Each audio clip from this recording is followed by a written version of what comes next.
morning. Let's start the discussion. The first topic, the topic on politics and governance.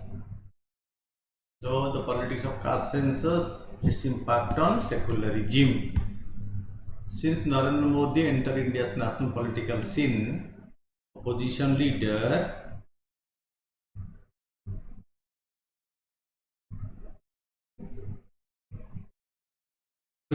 of the India National Development Inclusive Alliance India have failed to advance their agenda, but they have succeeded in setting the agenda for this one issue, at least through their consistent support to the caste census, because there is a demand to start the caste census.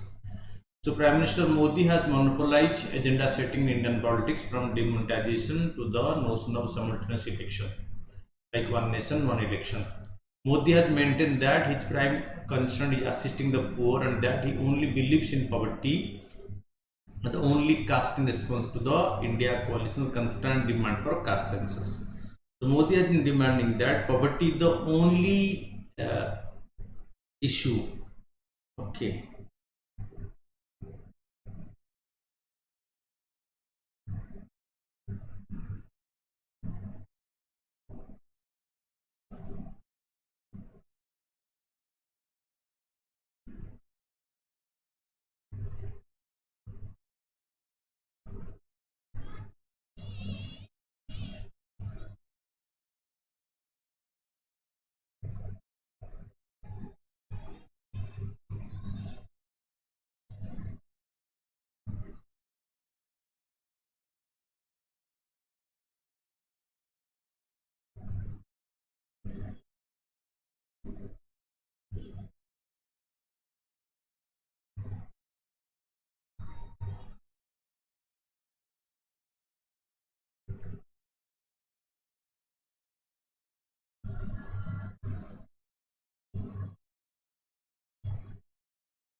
Researchers that study poverty in India assert that there are two types of poverty: institutional and economic. Caste has historically determined vocation and skill set. Hence, it is a major factor in the continuation of institutional poverty, because so people belonging to particular caste remain poor because of their economic activity attached to that particular caste.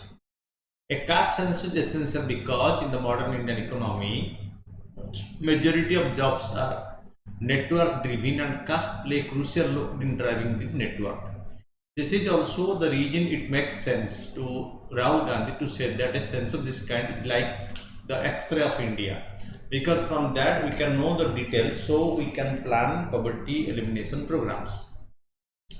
Modi is ignoring a very unpleasant aspect of Indian society, refusing to acknowledge that caste has created poverty. Not only does Modi fail to acknowledge this, but the Nehru-Mahalanobis model of development, the trickle-down approach, failed to do so well. As a result, Indian poverty that poor third has long ignored the truth that caste and poverty are intricately linked. So it is a fact that caste and poverty are somehow linked intricately in India. Okay. Justifying the right's hesitancy, nonetheless, Hindutva reluctance to conduct a caste census appears to stem from their concern that it could unleash a barrage of accusation and denial of authority and status, including who is entitled to what, when, and how. So, who will get the benefit, when he will get, and how he will get. So, based on the caste or anything else.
Okay, so caste census is essential because in the modern Indian economy, majority of the jobs are network driven. Okay. Nonetheless, Hindutva reluctance to conduct a caste census appears to stem from their concern that it could unleash a barrage of acquisition and denial on authority and status, including who is entitled to what, when, and how.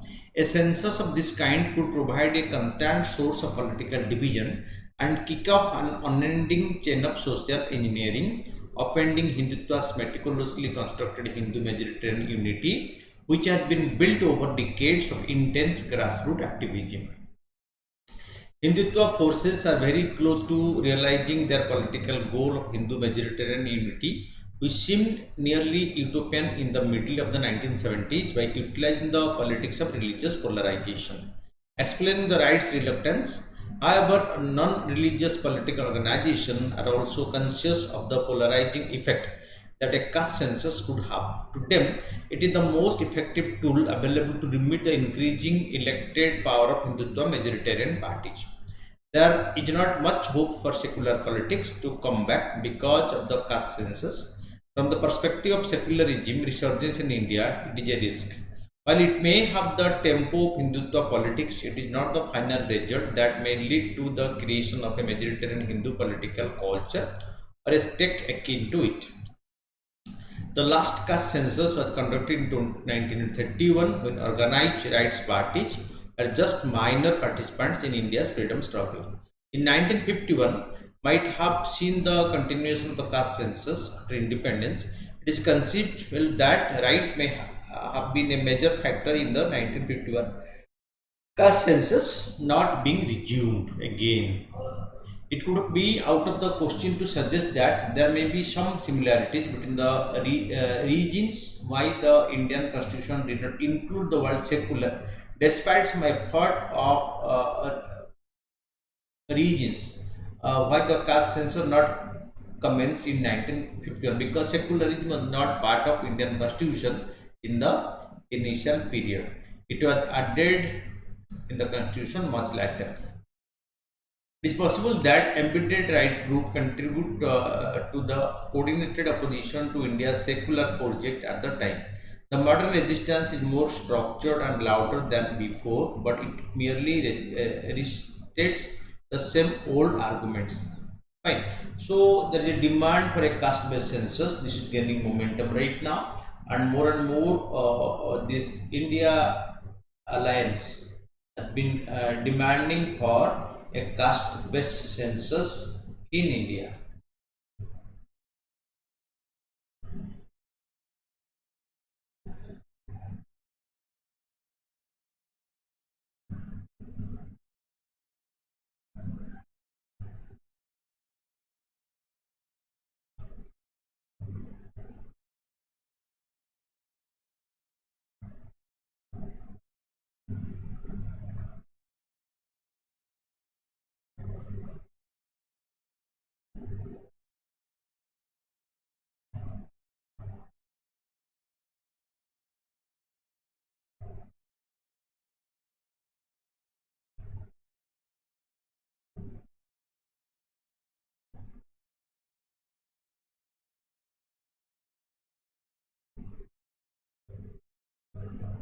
Okay, next topic, need for national crisis management response framework. Okay, so the second topic is regarding the crisis management group. The director of India's National Security Guard has emphasized the significance of developing a crisis management response framework for extreme terrorist scenario in the wake of the recent assault in Israel. Because recently the Hamas terrorist attack in Israel and attack hundreds of people as into custody, or can call them as so. So that is the reason why in India, because India is also, so after this hostage taking by the Hamas terrorists, so there is a demand in India. So it has been well raised in India that a similar response group should be created in our country, because India is one of the major sufferer of terrorism. If this is the issue, then so India should respond to this.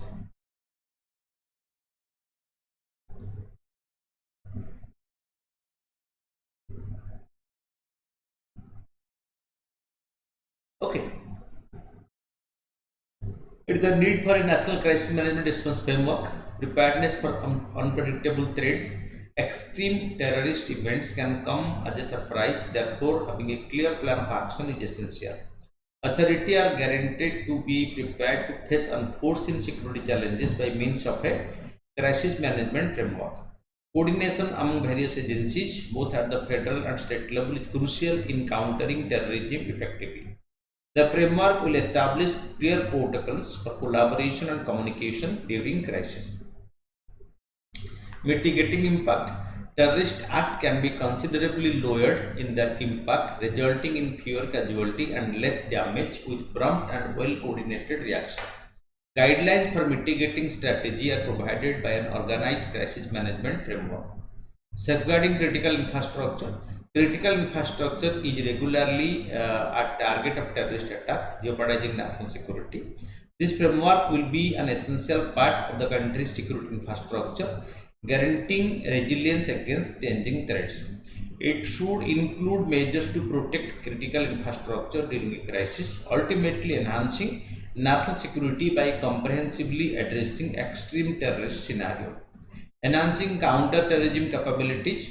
For those working in counter-terrorism, the framework promotes ongoing training and skill development.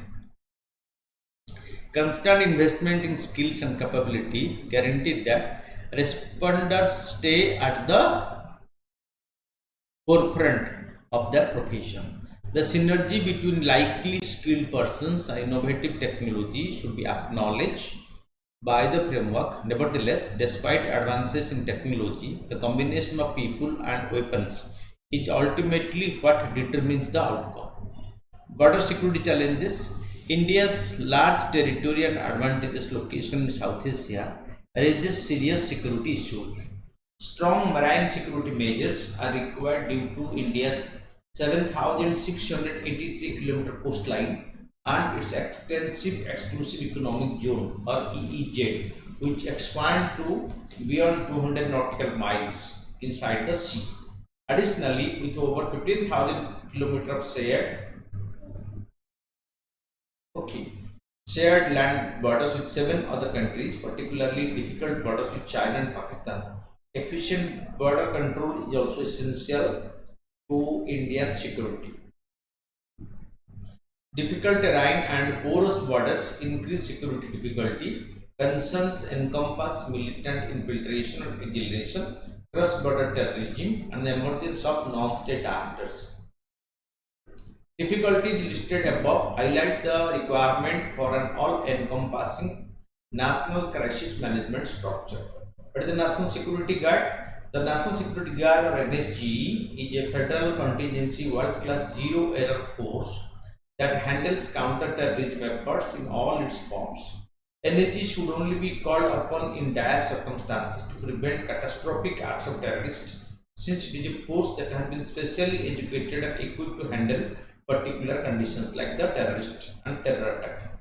The National Security Agency, National Security Force, okay, NSG, National Security Group. The National Security Guard Act 1986, an act of parliament, gave NSG official legal status in 1986. So the vision is to create a world-class zero-error force on terrorism, mission, train, equip and maintain in readiness, a special force capable of swiftly and effectively combating terrorism to uphold its motto of Sarvottam Surakha. So what is the motto? Sarvottam Surakha. Sarvottam Surakha.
Okay. So train equipment. So mission is train equipment maintain its readiness. A special force capable of swiftly and effectively combating terrorism to uphold its motto Sarvatra Sarvottam Suraksha. Function: the energy functions as a task-oriented force under the Minister of Home Affairs. It consists of two complementary elements: the Special Action Group, which is the major offensive or striking wing of the NSG, and is composed of army personnel, and the Special Ranger Group, which are made up of members of the state and central armed police forces. Usually, they take care of the VIP security. The Minister of Home Affairs appoints and selects the Director General, who serves as the head of NSG, appointed by the Union Home Minister. So operation undertaken: Operation Black Thunder inside Golden Temple in 1986 and 1989. Operation Osomedha, Indian Airlines flight ICJ 421 hijacking to Kathmandu in 1993. Operation Thunderbolt, Bajra Shakti, Akhirdham Temple attack in Gujarat 2002. Operation Black Tornado, the Mumbai blast in 2008. Operation Jhangu Surakya in Pathankot in the aftermath of the terror attack on Indian military base at Pathankot. Okay, so where they have taken the swift role was played by the NSG.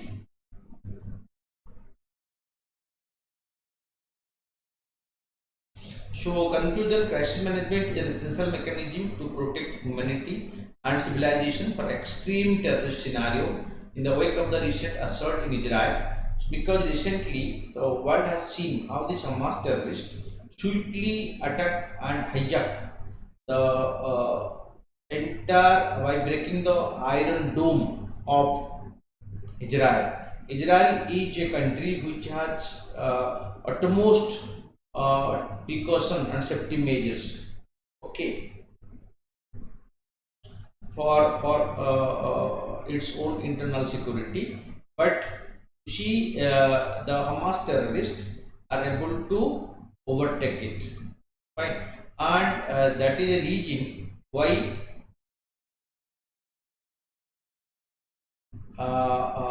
Israel declared war on Hamas. But the issue is in India. So after this attack in Israel, the Indian establishment is right now thinking to upgrade its anti-terror scenario, because time is time has arrived to create awareness and take extra precaution regarding the terror issue in the country. Because India, if we know it well, India is the country which has suffered maximum terror scenario or terror attack in the world. If there is a country which is the major victim of terror attack in the world, it is India. So after this Hamas attack in Israel, so India should take, this is a discussion has started in India by the National Security Guard, the security scenario should be upgraded more.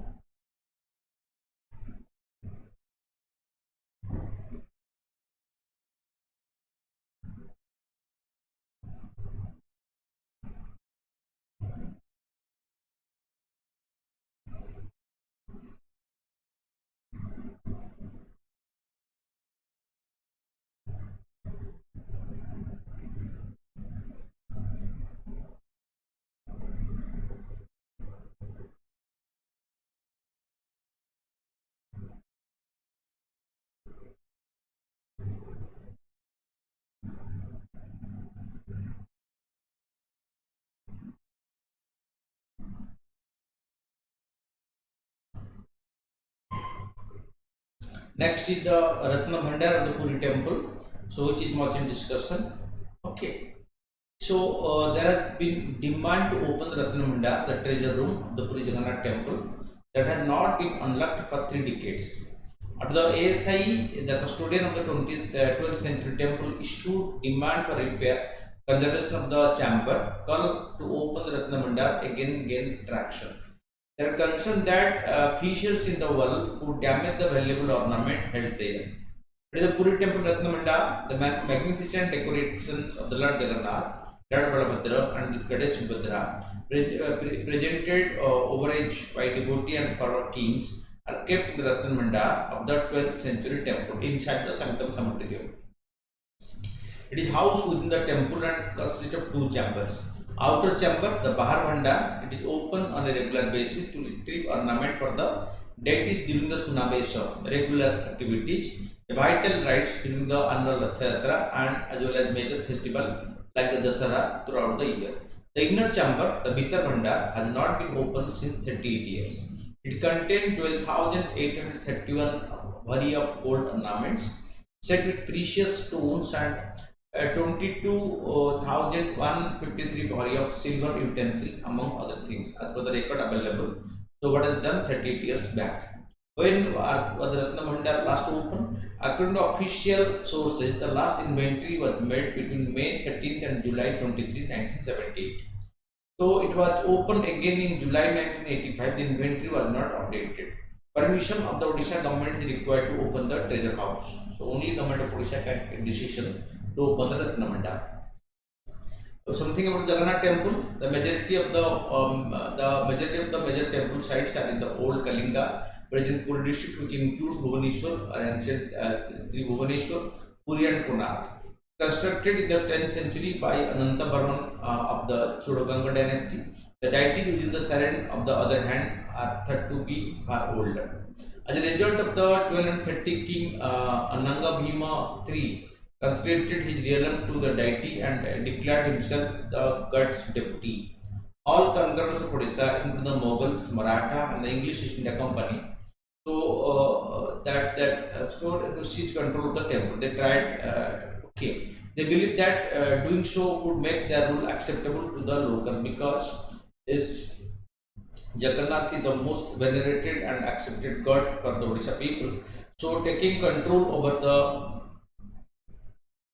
Jagannath temple administration will make them acceptable as was being done. Okay.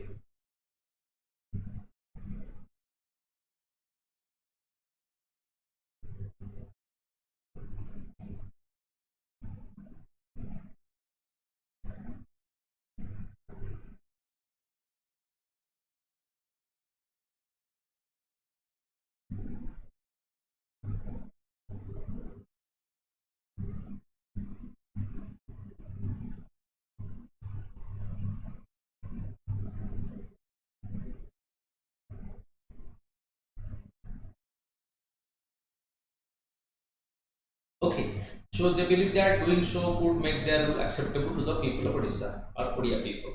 The architectural features, these are divided into three orders: the Rekha Devula, the Pida Devula, and the Khakra Devula. Odisha temple are a separate substyles with the Nagara order. The Shikhara Devula, it is particularly vertical on the top when it abruptly turns sharply inward. Jagamona, the mandapas, they nearly square halls. The horseshoe shape has been used since the beginning of time, beginning with the huge windows and the Chaitya grihas. Compartments and niches are often square. Temple exteriors are beautifully carved, but interior are generally barren. Odisha's temple usually have boundary walls, like the Meghanada Pachiri around the Sri Jagannath temple. Okay, so it is the Meghannath temple. Okay, so Meghannath boundary wall. Okay, which has been constructed to protect the temple.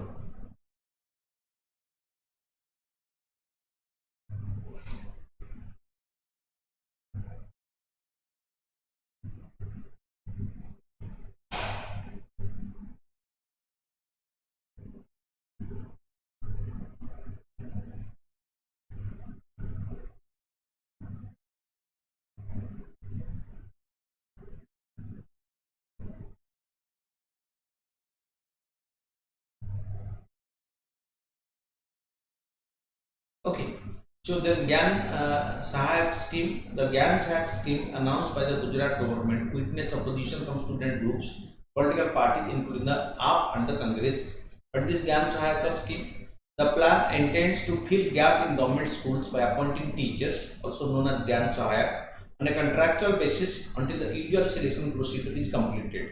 The plan assumes that education is not jeopardized. The GAN Sahayak will be appointed in the interim until the vacant position teachers. The government primary, secondary and upper secondary schools are filled through normal appointment. GAN Sahayak scheme is only for government and grant-need schools, particularly mission schools of excellence. Eligibility criteria: to be GAN Sahayak in primary school, the candidate must have passed the Gujarat Examination Board Teachers Eligibility Test, the TET2. Candidates who passed TET2 5 years prior to the launch of the GAN Sahayak scheme are ineligible to apply. Candidate for secondary and higher secondary GAN Sahayak must have passed the teacher aptitude test. That primary and secondary school teachers must be under the age of 30, while higher secondary school teacher must be age of 32. Okay, so this is again an issue where temporary appointment will be made for the teachers. So this temporary teacher will continue till the permanent recruitment is completed. So it is proposed to fill the gap, because so the issue is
okay.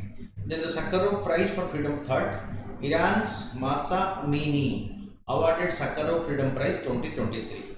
Member of the European Parliament have awarded the Jina Masa Amini and the Women Life Freedom Movement of Iran the 2023 Sakharov Prize for Freedom Thought. The award ceremony is set to take place in December 13, 2023. Then who is this Masa Amini? She was a Kurdish Iranian lady who died in police prison in Iran and was given the European Union Sakharov Prize for Freedom Thought posthumously. Her death provoked widespread protest spearheaded by women in Iran. They have been protesting the hijab law and other discriminatory policies under the banner Women Life Freedom. Sakharov Prize for Freedom of Thought. The European Parliament bestows the Sakharov Prize for Freedom of Thought each year. It is founded in 1988 to recognize individuals and organizations that fight for human rights and fundamental freedom. The prize is named after Soviet physicist and political activist uh, Andrei Sakharov that it is worth 50,000 euros. The Sakharov received the Nobel Prize. Last year, the European Parliament bestowed the honor of Ukraine's heroic people, as representative by their president, elected leaders, and civil society. The Sakharov Prize. Then archaeologist discovers inscription announcing the death of King Kulasekhara Alupendra I, the Someshwara of Karnataka. The death of the king was declared in the first record of the Alupa dynasty. The inscription is important for understanding the Tuluva history and culture. The Alupa dynasty were among the longest reigning dynasty of Tulunadu in Karnataka. The Barkur was the royal family's capital city. The Alupach had relocated their capital from the Udaybara to Barkur. Tulu has a strong orally literature legacy, including folk songs, genres such as Padana and traditional folk theatre, Jajakhajagana. The Harmidi inscriptions Hassan Karnataka mention about a grant recommended by King Puspandra of Alupa and chief commander of the Kadamba forces. About the Kulasekhara Alupendra I, he ruled the Tulnadu between 1156 to 1215 AD. In the Mangaluru, he founded the new city called the Kulakhetra. He established strict norms and procedures for temple administration, which are currently adhered by all temples in this region. He was the first ruler to grant Tulu language and culture royal favor. Inscriptions refer to Alapu emperor as Lokatamanta, which means famous in the universe in Tulu. During his reign, the Someswar temple was built in honor of Soma and was embedded with Navadurgas. The Somo cult was started in the 12th 11th century AD by one Soma Sarma of Gujarat and quickly spread throughout the kingdom. Next topic is the states must appoint district officers under Sexual Harassment at Workplace Prevention, Prohibition and Redressal Act 2013. Supreme Court ruling. The Supreme Court has ruled about this.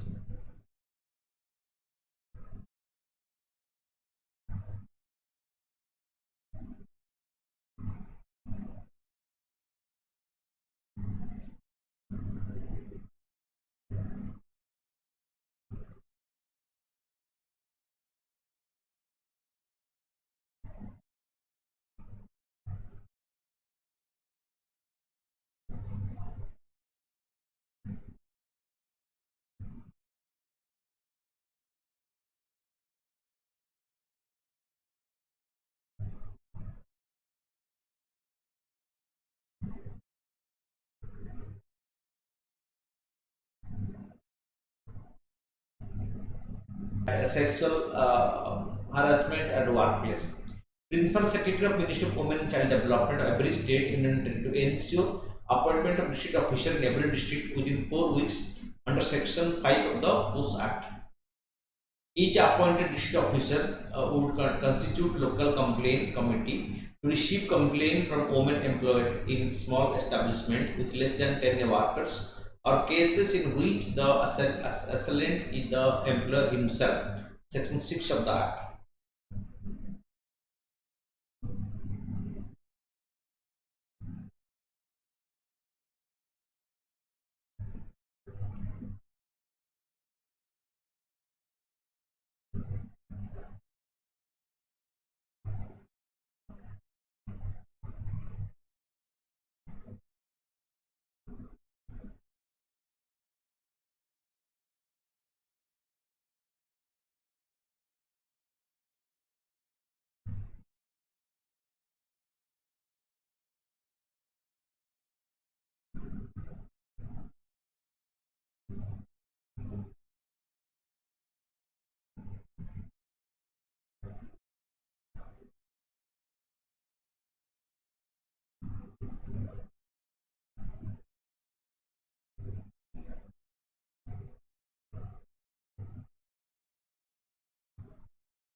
Okay.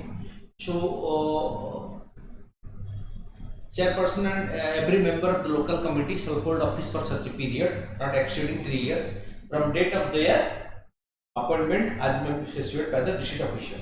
Identify nodal person within department to oversee implementation of the OAS Act and coordinate with the center. Each state and union territory government is to submit a consolidated report of its compliance with the directions and center within 8 weeks. Center to consolidate reports, identify remedy lapses in compliance by state before filing consolidated affidavit of compliance within 12 weeks. The POS Act 2013, it was enacted for making workplace safer for women by preventing prohibition and redressing act of sexual harassment against them in workplace. It is based on Vishaka guideline that was issued at the Supreme Court in 1997. Then coming to the question, caste system has been a unique feature of Indian society. How will the caste census in India resolve the age-old crisis of caste atrocities and marginalization? So for millennia, the caste system has shaped social, economic and political system in India, making it distinctive and deeply embedded aspect of country's culture.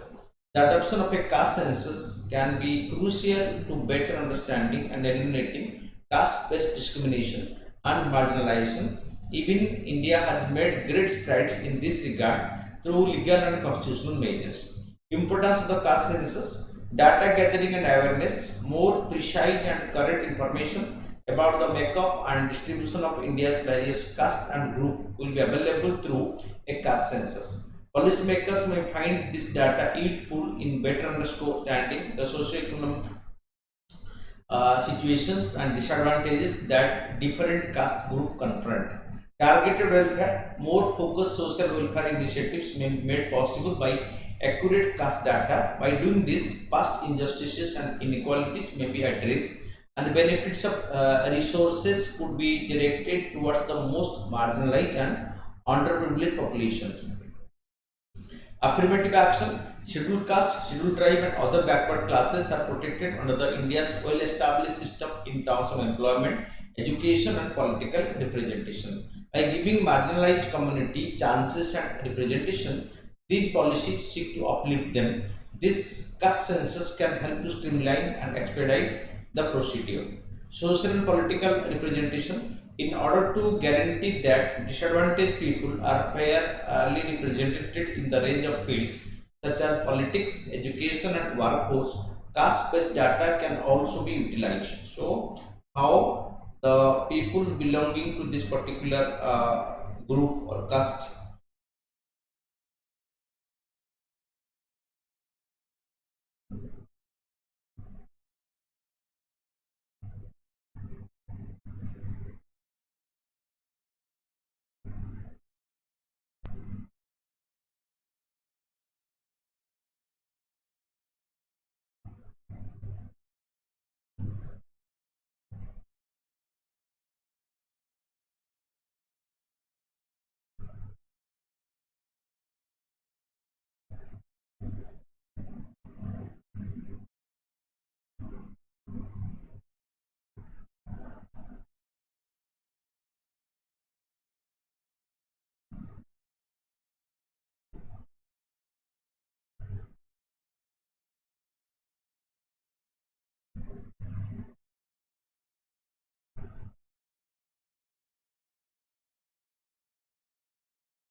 Okay, so social political representation, in order to guarantee the disadvantaged people a fair representation in the range of fields such as politics, education, and workforce, caste-based data can also be utilized.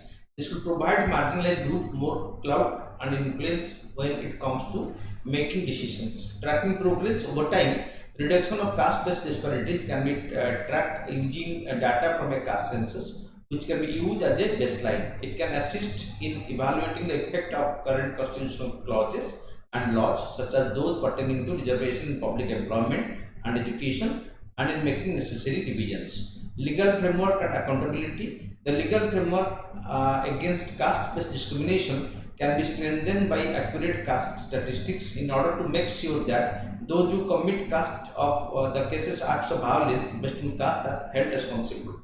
It can also monitor and enforce legislation like the Scheduled Caste and Scheduled Tribe Prevention Atrocity Act, taking care of in intersectionality. Okay.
Okay, so it is impressive to recognize that a caste census by itself is insufficient to address the long-standing issue of caste marginalization for a number of reasons. The intricate nature of caste lies in its deeply inherent social, economic, and cultural aspects within Indian society. Merely listing the classes does not serve the underlying structural problem and ingrained prejudices that support inequality and discrimination. Discrimination and identification. Stigmatization and discrimination are frequently linked to caste identification. Caste differences and tensions may be exacerbated by a caste census, which unintentionally stops to maintain and strengthen these identities.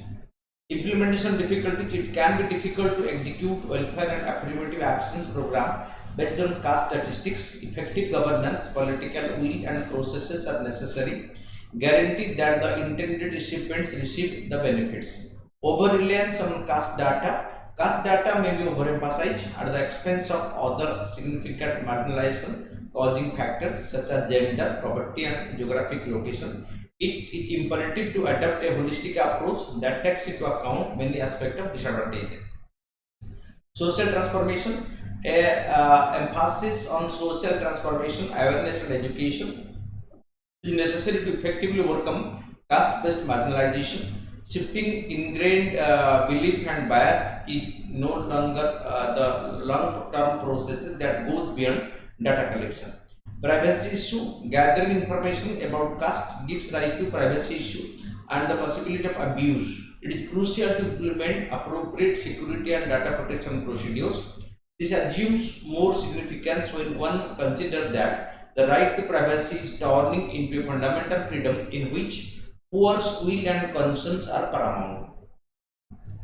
Opposition and reaction. Some people may be opposed to a caste census because they feel stigmatized or the potential political fallout. Additionally, among the population of upper caste hierarchies, there may arise fear of growing vote bank politics as a result of targeted welfare for numerically sound caste. This might further fracture and divide the people and encourage discrimination and caste-based alienation. Conclusion. A caste census in India can be a useful instrument in creating social justice and equality policies by illuminating the scope of caste-based injustices and discrimination. To fully solve the ingrained problems with the caste system, it must be combined with the thorough legal enforcement, awareness campaign, and socio-economic empowerment. A caste census can be a good place to start, but long-term reform and a reduction in caste-based injustices and marginalization in Indian society need consistent work. This can be stated in the conclusion. Come to the MCQs.